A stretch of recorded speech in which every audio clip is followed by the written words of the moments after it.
Capítulo 8. La boda y la anunciación. La boda y los trajes de novios de María y José. Introducción. En sus visiones consecutivas de la predicación cotidiana de nuestro Señor, el lunes 24 de septiembre de 1821, Ana Catalina lo vio predicar 4 días antes de su bautismo en la sinagoga de Gofna, donde se hospedó con la familia del presidente de la sinagoga, que estaba emparentado con Joaquín. En esta ocasión oyó a 2 viudas, hijas de este hombre, recordarse mutuamente la boda de los padres de Jesús, a la que habían asistido en su juventud en compañía de otros parientes. Y de ello contó lo siguiente. El traje de boda de María. Mientras las 2 viudas rememoraban en su conversación los esponsales de María y José, tuve un cuadro de esta boda y en particular del precioso traje de novia de la Santísima Virgen, del que aquellas buenas mujeres contaban y no paraban. Voy a contar lo que todavía recuerdo. Las bodas de María y José duraron 7 u 8 días y se celebraron en Jerusalén, en una casa del monte Sión, que se alquilaba con frecuencia para festejos de este tipo. Estaban, además de las maestras de María y de las condiscípulas de la escuela del templo, muchos parientes de Ana y de Joaquín, y entre ellos una familia de Gofna con sus 2 hijas. La boda fue muy rica y solemne. Se sacrificaron y ofrendaron muchos corderos, pero por encima de todo, el traje de la boda de la Santísima Virgen fue tan extraordinariamente bello y solemne que las mujeres que estuvieron en la boda todavía disfrutaban en su vejez hablando de él. Contemplé una de estas charlas y escuché lo que sigue.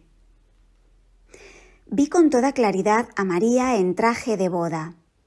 Llevaba ropa interior sin mangas, una túnica color lana y los brazos envueltos con las vendas de la camisa blanca de lana, ya que las camisas de entonces tenían esas vendas en lugar de mangas cerradas. Luego llevaba hasta encima del pecho un cuello bordado con joyas blancas, perlas y así, de la misma forma del cuello interior que hace poco conté que llevaba el esenio Argos.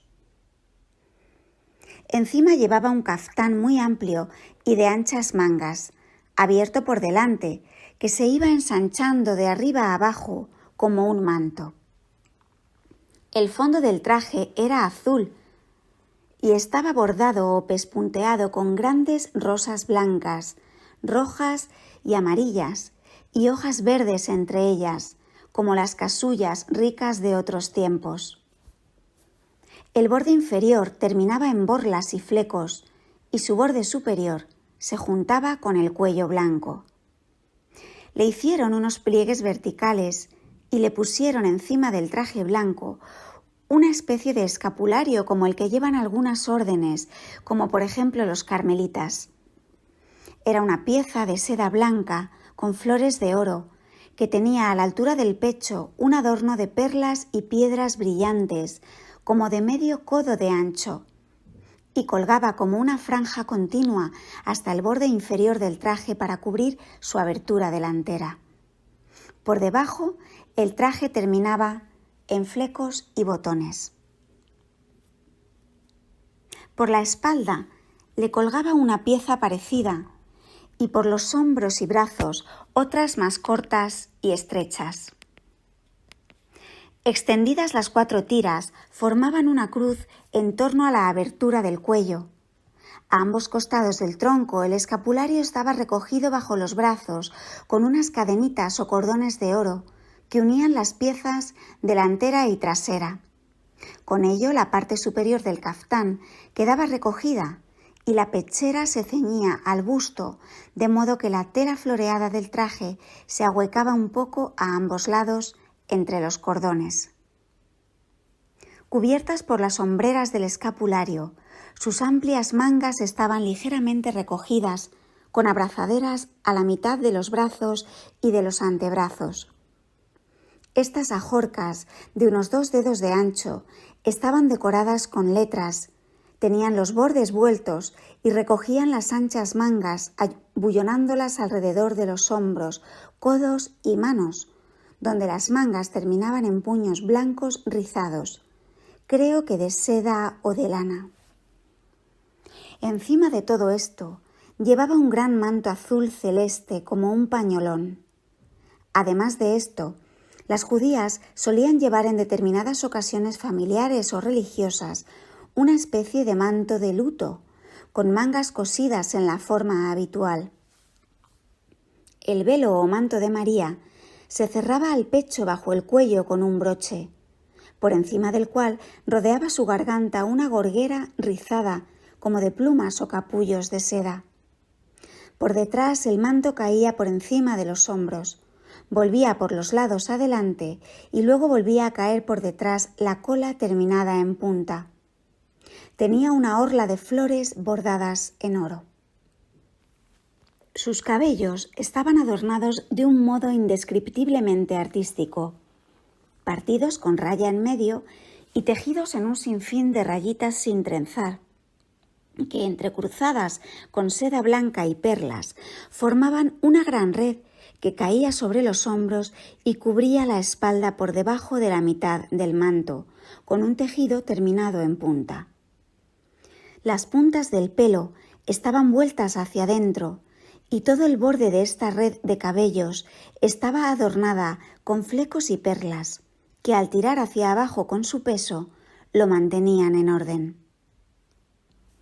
En la cabeza llevaba directamente encima del pelo una guirnalda de lana o seda cruda que se cerraba por arriba con 3 cintas de lo mismo que se reunían en un lazo sobre la que descansaba una corona tan ancha como la mano, guarnecida de joyas.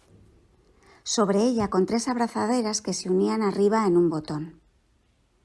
La corona estaba adornada delante de la frente con 3 perlas, una encima de la otra, y otra perla más a cada lado.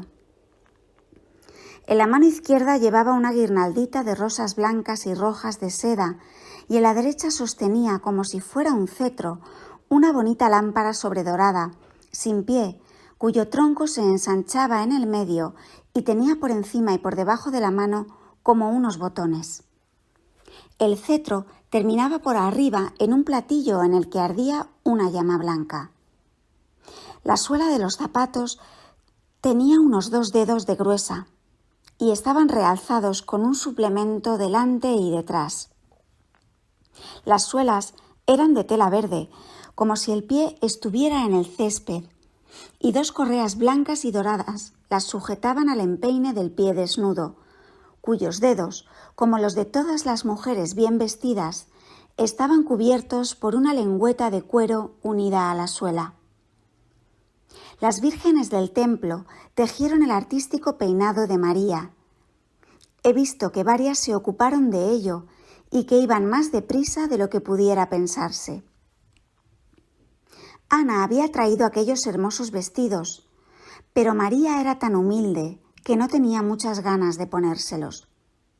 Después de la boda le deshicieron el trenzado de la cabeza, le quitaron la corona y le pusieron un velo largo y blanco como la leche, que caía hasta medio brazo, y volvieron a ponerle la corona encima del velo. Descripción de la Santísima Virgen. La Santísima Virgen tenía el cabello rojizo y muy abundante, y las cejas negras, altas y finas, la frente muy alta, grandes ojos entornados con grandes pestañas negras, nariz recta, larga y fina, una boca muy noble y amable, la barbilla puntiaguda, estatura mediana, y sus andares con sus ricos atavíos eran suaves, graves y castos. Después, durante la boda, se puso otro vestido a rayas menos suntuoso, del que tengo un pedacito entre mis reliquias. Este mismo traje a rayas es el que llevó en Caná y también en otras santas ocasiones. El traje de boda todavía lo llevó en el templo alguna vez más. La gente muy rica solía cambiar de traje 3 o 4 veces durante la boda. Con estos magníficos trajes, María tenía un aspecto parecido al de mujeres de tiempos muy posteriores, como por ejemplo la emperatriz Helena o incluso Cunegunda, aunque la forma habitual de vestir de las judías, tan cerrada, era muy distinta y se parecía más al de las romanas. En el monte Sión, por la parte del cenáculo, vivían muchos tejedores que fabricaban toda clase de hermosas telas, como observé con ocasión de ver estos trajes. El traje de José. José llevaba un traje largo y amplio de color azul claro, cerrado desde arriba hasta el borde inferior, con cintas y corchetes o botones. Sus amplias mangas también estaban sujetas con cintas a los lados y estaban vueltas para adentro para servir de bolsillos.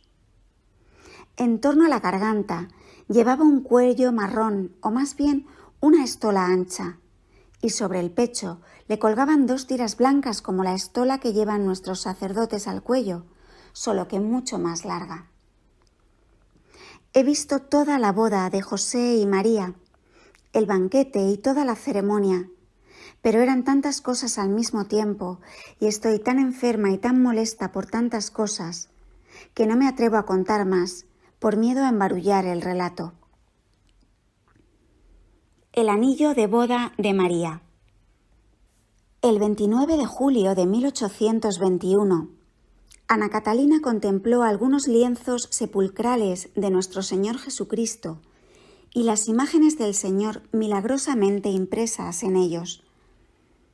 En ese momento, su contemplación la llevó a diversos lugares donde se guardan estas reliquias, unas solemnemente conservadas y otras olvidadas de los hombres y solamente veneradas por los ángeles y algunas almas piadosas.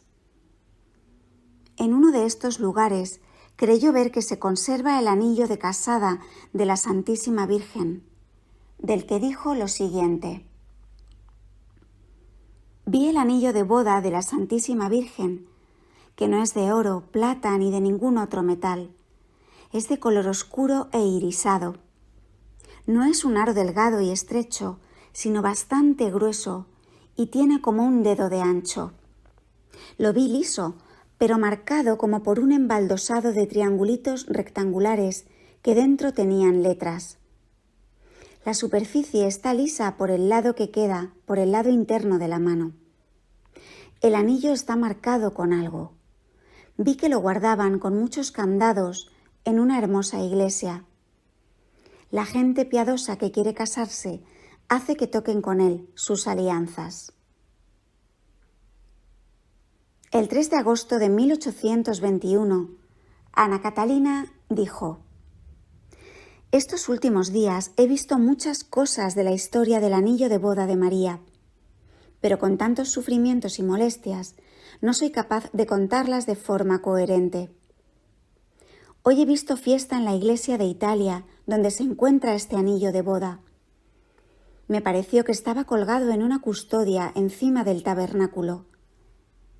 Había allí un altar soberbiamente adornado, en el que a través de mucha plata se podía mirar profundamente por los intersticios. Vi que tocaban la custodia con muchos anillos. Durante esta fiesta vi que María y José se aparecieron con sus trajes de boda a ambos lados del anillo. Fue como si José pusiera el anillo en el dedo a la Santísima Virgen, y entonces vi como si el anillo se moviese y resplandeciera». Antes de la Anunciación de María. A derecha e izquierda de este altar vi otros 2 altares, que probablemente no estaban en la misma iglesia, sino solo se me mostraban juntos en mi contemplación. En el altar de la derecha había una imagen del Ecce Homo que un piadoso patricio romano, amigo de San Pedro, había obtenido milagrosamente, y en el de la izquierda uno de los lienzos del sepulcro de nuestro Señor. Una vez terminada la boda, Ana regresó a Nazaret con sus familiares y María también fue para allá en compañía de algunas condiscípulas que habían salido del templo al mismo tiempo que ella. Salieron de la ciudad en comitiva solemne. No sé hasta dónde las escoltaron las jovencitas. La primera noche volvieron a pasarla en la escuela de levitas de Bezorón. María hizo a pie el viaje de regreso a Nazaret. Después de la boda, José fue a Belén a arreglar allí algunos asuntos familiares y solo después fue a Nazaret. Del regreso de María hasta la Anunciación. Aunque Ana Catalina siempre recibía estas visiones de la historia de la Sagrada Familia los días de sus fiestas litúrgicas, a veces veía las fechas reales de estos acontecimientos en días diferentes de su fiesta eclesiástica. Así, por ejemplo, el día histórico del nacimiento de Cristo lo veía un mes entero antes, es decir, el 25 de noviembre, que el año del nacimiento de Cristo coincidió, según contempló ella, con el 10 de Kislev. Y por eso vio a San José celebrar 15 días después la fiesta de la consagración del templo o de las candelas, que empezaba el 25 de Kislev, encendiendo luces durante varios días en la cueva del pesebre. De aquí se deduce también que vio la fiesta de la Anunciación un mes antes, es decir, el 25 de febrero. Ana Catalina contó esto por primera vez en 1821. En aquellos días estaba muy enferma y por tanto al principio sus narraciones eran algo fragmentarias. Ella ya había contado antes que José no fue a Nazaret inmediatamente después de la boda, sino que primero fue a Belén a arreglar cosas de su familia. Ana y su segundo marido, María y algunas compañeras se volvieron a la finca de Ana en Galilea, que distaba de Nazaret poco más o menos una hora. Ana amuebló para la Sagrada Familia la casita de Nazaret, que también era suya, pero la Santísima Virgen siguió viviendo con ella durante la ausencia de José. Antes de que Ana Catalina contase cómo contempló la Anunciación, relató dos fragmentos de visiones anteriores, cuyo significado únicamente cabe suponer. Todavía muy débil a consecuencia de una grave enfermedad, contó que algún tiempo después de los esponsales de la Santísima Virgen y San José, había visto una fiesta en casa de Ana. Di un vistazo a casa de Ana, donde vi media docena de invitados, además de su segundo marido y los moradores habituales de la casa, con algunos niños y José y María, todos reunidos en torno a una mesa en la que había jarras. La Santísima Virgen llevaba un manto de colores rojo, azul y blanco, salpicado de flores, como las antiguas casullas. Llevaba un velo transparente y encima de él otro negro. Esta fiesta parecía formar parte aún de los festejos de las bodas. De esto ya no contó nada más, y solo podemos suponer que este banquete se celebró cuando la Santísima Virgen dejó a su madre, al llegar José, para ir a vivir con él a la casa de Nazaret.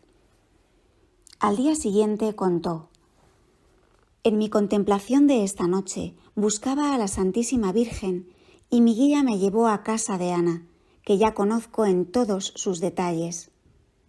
No encontré en ella a José ni a María y vi que Ana se preparaba para ir a Nazaret, que estaba cerca, donde la Sagrada Familia vivía ahora. Ana tenía un atillo debajo del brazo para llevárselo a María. Para ir a Nazaret, que está en un cerro, primero atravesó un llano y luego una zona de monte bajo. Yo me fui allí también. La casa de José no estaba lejos de la puerta de la ciudad y no era tan grande como la de Ana. Estaba cerca de un pozo cuadrado al que se bajaba por unos escalones. Delante de la casa había un corralito cuadrado.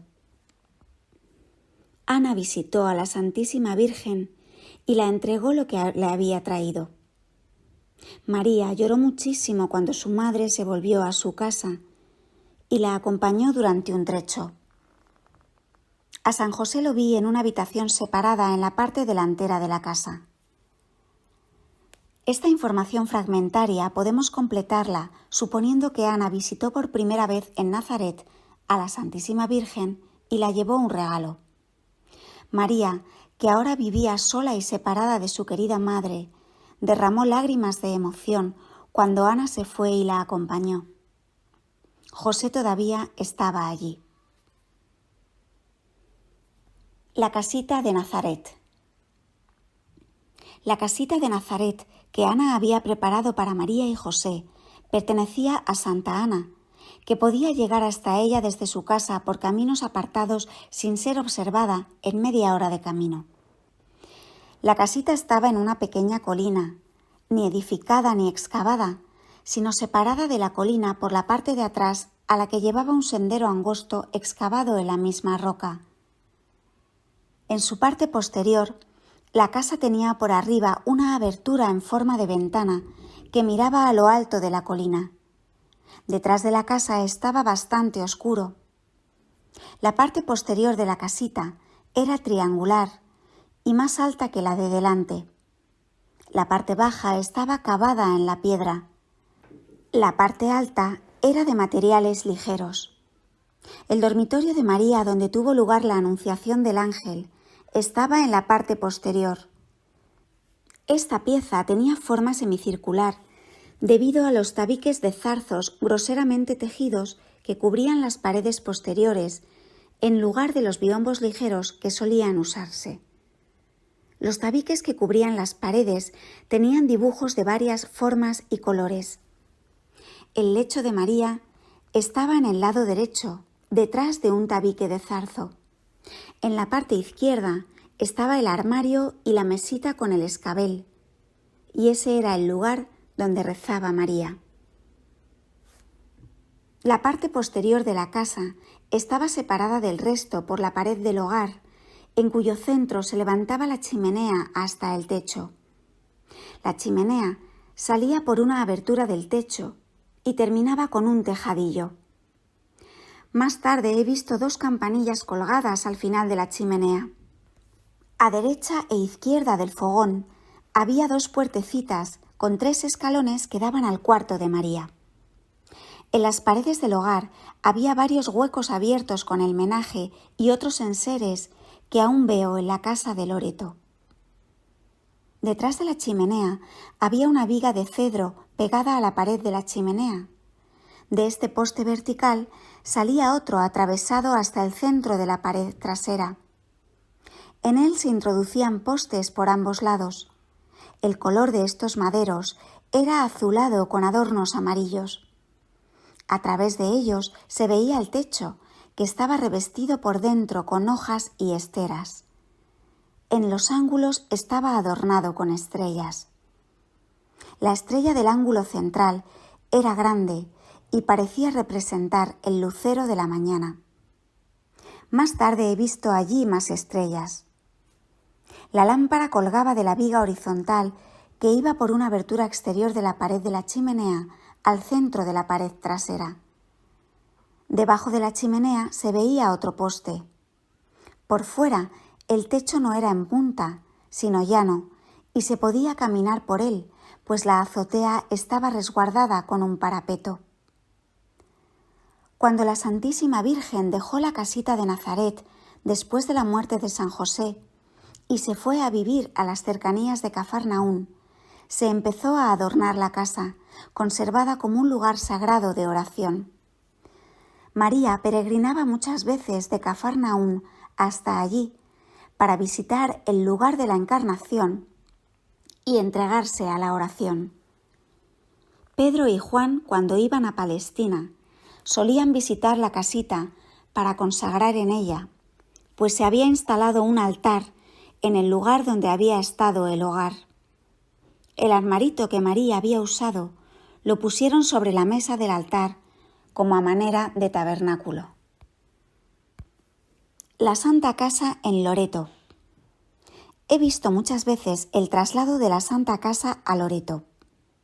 Yo no lo podía creer, a pesar de haberlo visto varias veces en visión.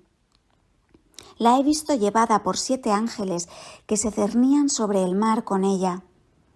No tenía piso y en lugar de suelo tenía un fundamento de luz y claridad. Por ambos lados tenía como agarraderas.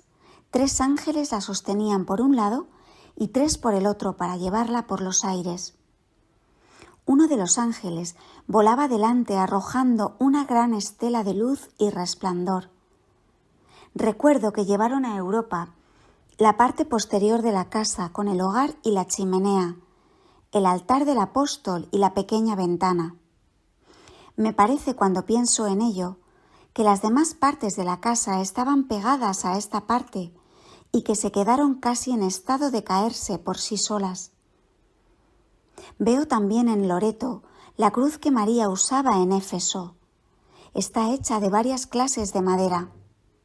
Más tarde la poseyeron los apóstoles. Por medio de esta cruz se obran muchos prodigios. Las paredes de la Santa Casa de Loreto son absolutamente las mismas de Nazaret. Las vigas que estaban debajo de la chimenea son las mismas. La imagen del Milagrosa de María está ahora sobre el altar de los apóstoles. La Anunciación de María. El 25 de marzo de 1821 dijo Ana Catalina: La noche pasada he visto la Anunciación en cuanto fiesta de la Iglesia y recibí la aclaración precisa de que en esta época del año la Santísima Virgen ya estaba embarazada de 4 semanas.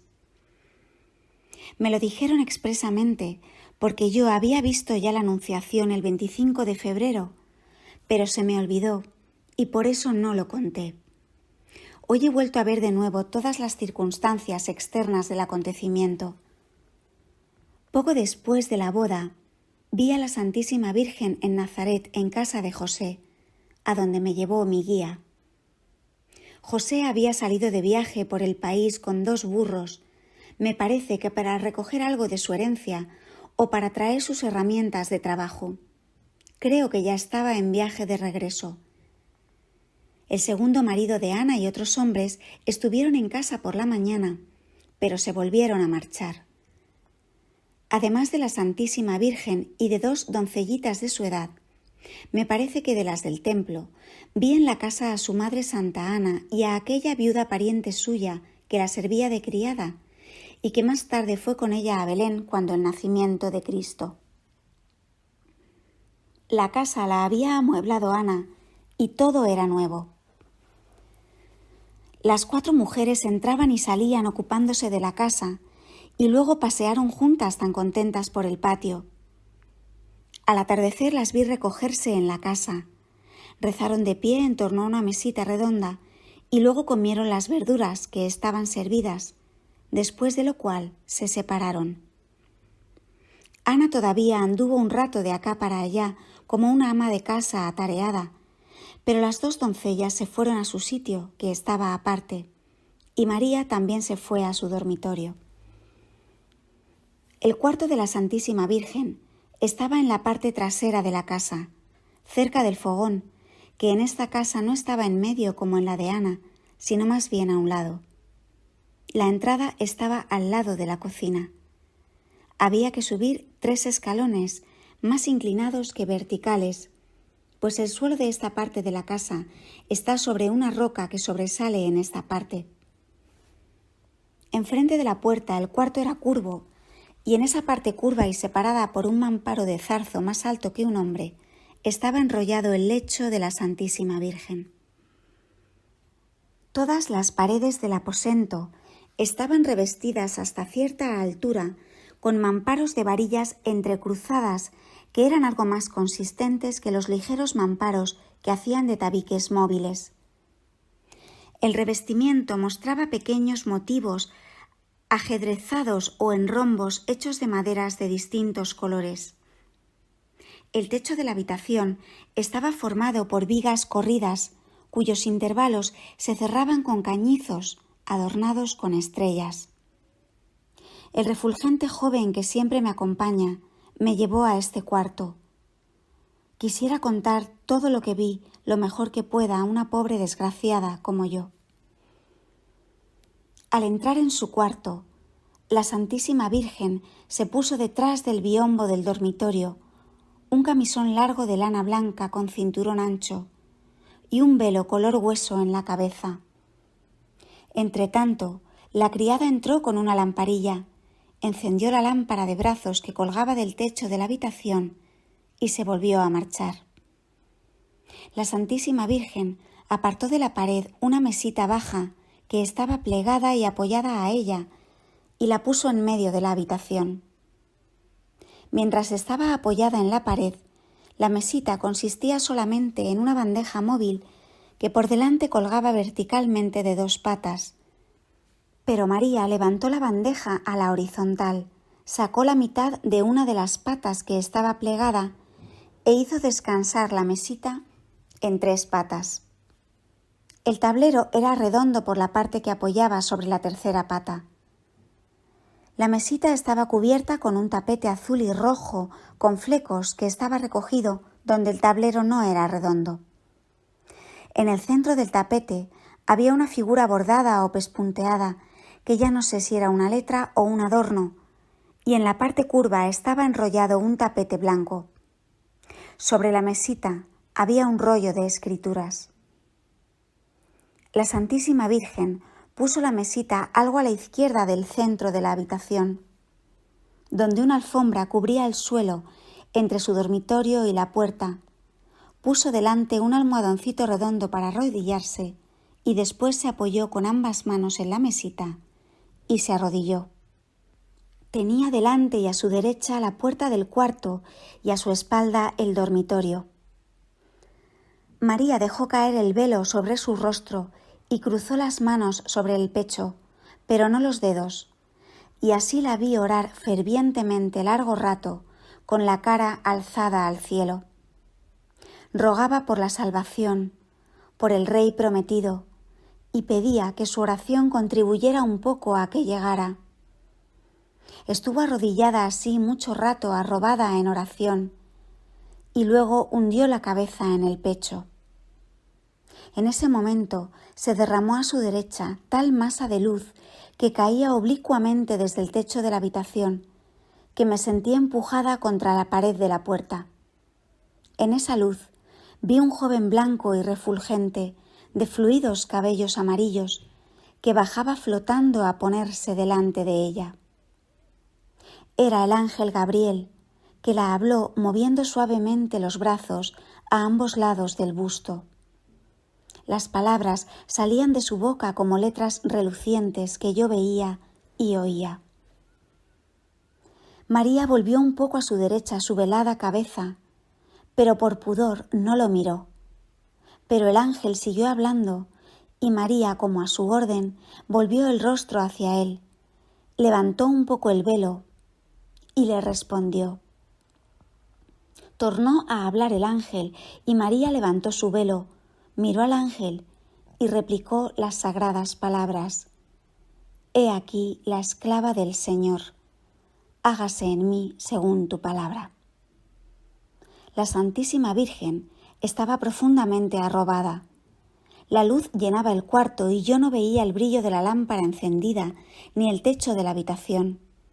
El cielo parecía abierto y un rayo de luz me permitía mirar por encima del ángel. En el origen del torrente de luz vi la figura de la Santísima Trinidad como un fulgor triangular cuyos rayos se penetraban recíprocamente, en la que distinguí lo que sólo puede ser adorado, pero no expresado. Dios Todopoderoso, Padre, Hijo y Espíritu Santo, y sin embargo un solo Dios Todopoderoso. Entonces la Santísima Virgen dijo, hágase en mí según tu palabra. Y vi la alada aparición del Espíritu Santo, aunque no exactamente en la forma de paloma en que se representa habitualmente.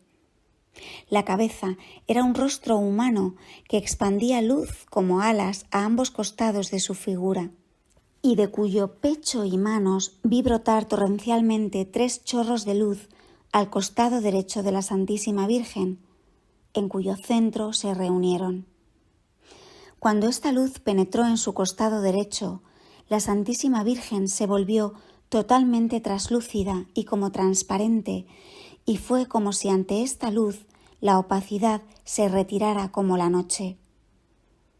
En ese momento María estaba tan traspasada de luz que nada de ella parecía oscuro o encubierto. Toda su persona estaba resplandeciente y luminosa. Después vi desaparecer al ángel y retirarse el haz de luz que salía de él.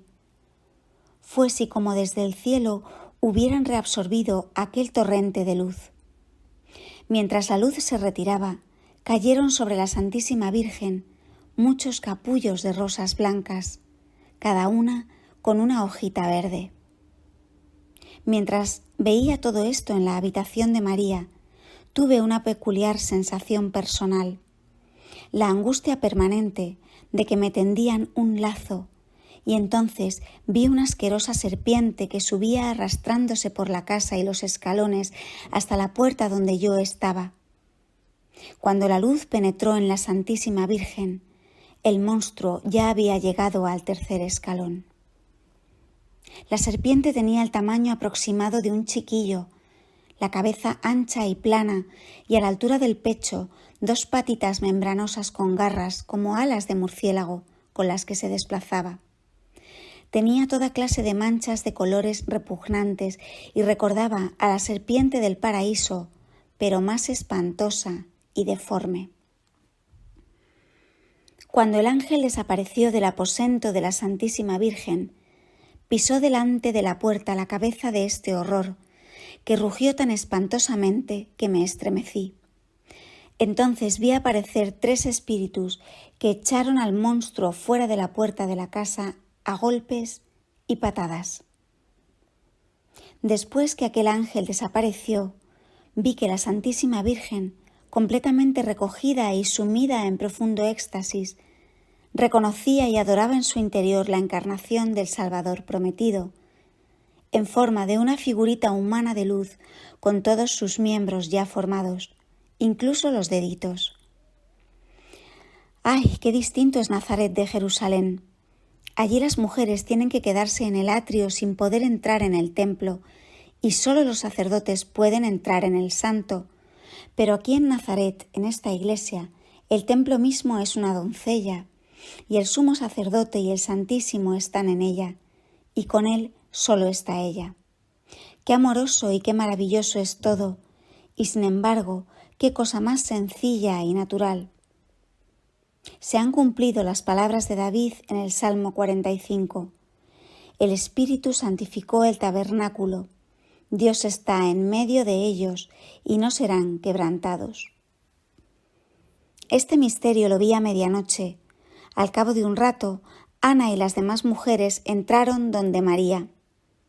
Un maravilloso movimiento de la naturaleza las había despertado del sueño.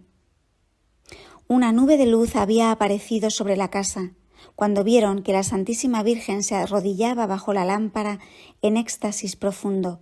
Se volvieron a marchar reverentemente. Al cabo de un rato de estar de rodillas, la Santísima Virgen se levantó. Fue al altarcito del oratorio en la pared y dejó caer, para que se desenrollara, el cuadro colgado en la pared, en el que estaba la misma representación de una figura humana envuelta en velos que había visto en casa de Ana cuando preparaba su viaje al templo. Encendió la lámpara sujeta a la pared y rezó de pie delante de ella. En un pupitre más alto tenía ante sí los rollos de las Escrituras. Luego la vi irse a la cama, a eso del alba.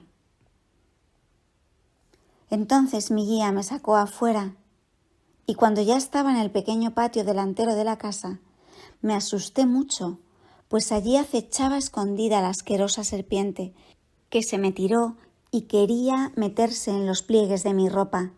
Yo tenía un miedo horrible, pero mi guía me sacó rápidamente de allí y de nuevo aparecieron los 3 espíritus que volvieron a pegar al monstruo, cuyos horribles gritos todavía creo oír con escalofríos. Esa noche, al contemplar el misterio de la Encarnación, todavía tuve algunas enseñanzas.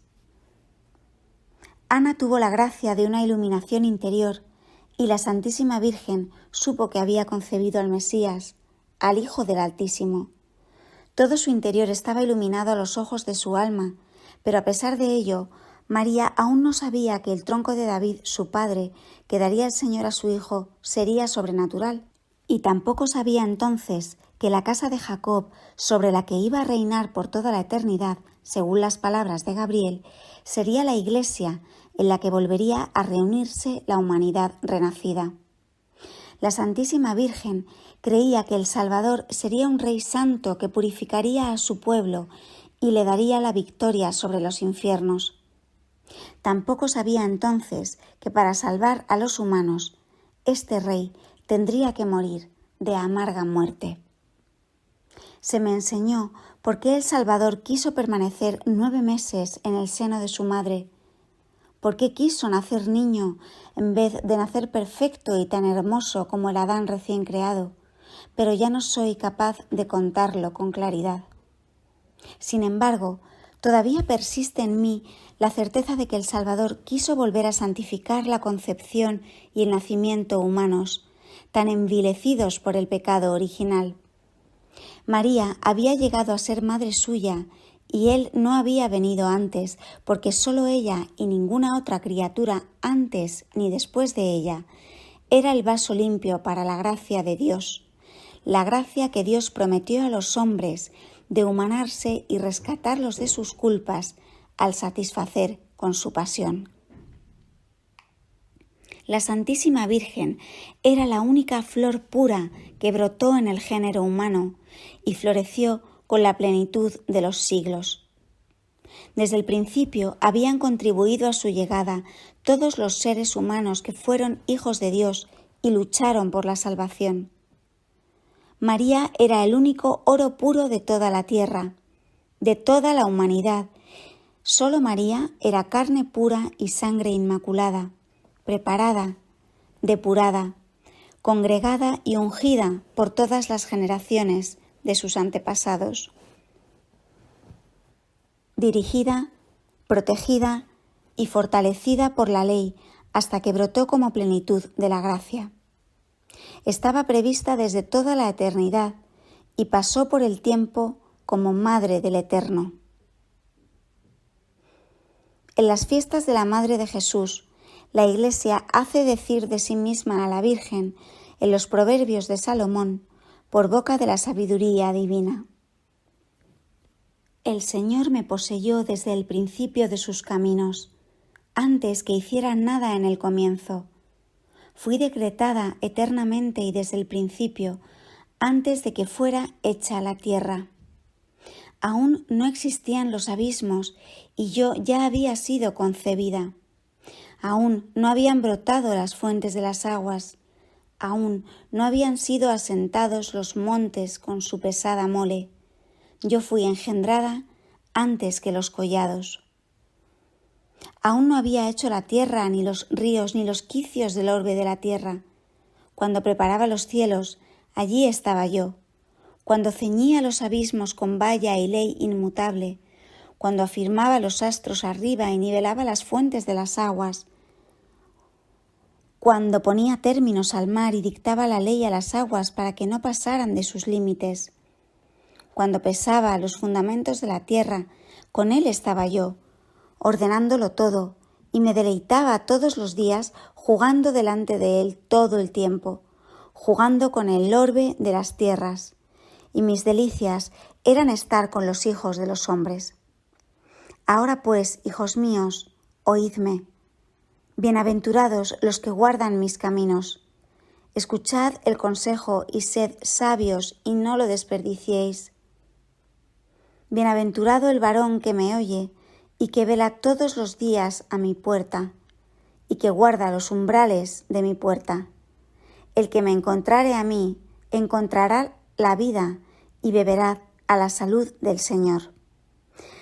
La Santísima Virgen tenía unos 14 años en el momento de la encarnación de Cristo. Cristo llegó a los 33 años, 3 veces y 6 semanas. Y digo 3 veces 6, porque así me lo han mostrado en este momento, este número 6 3 veces repetido.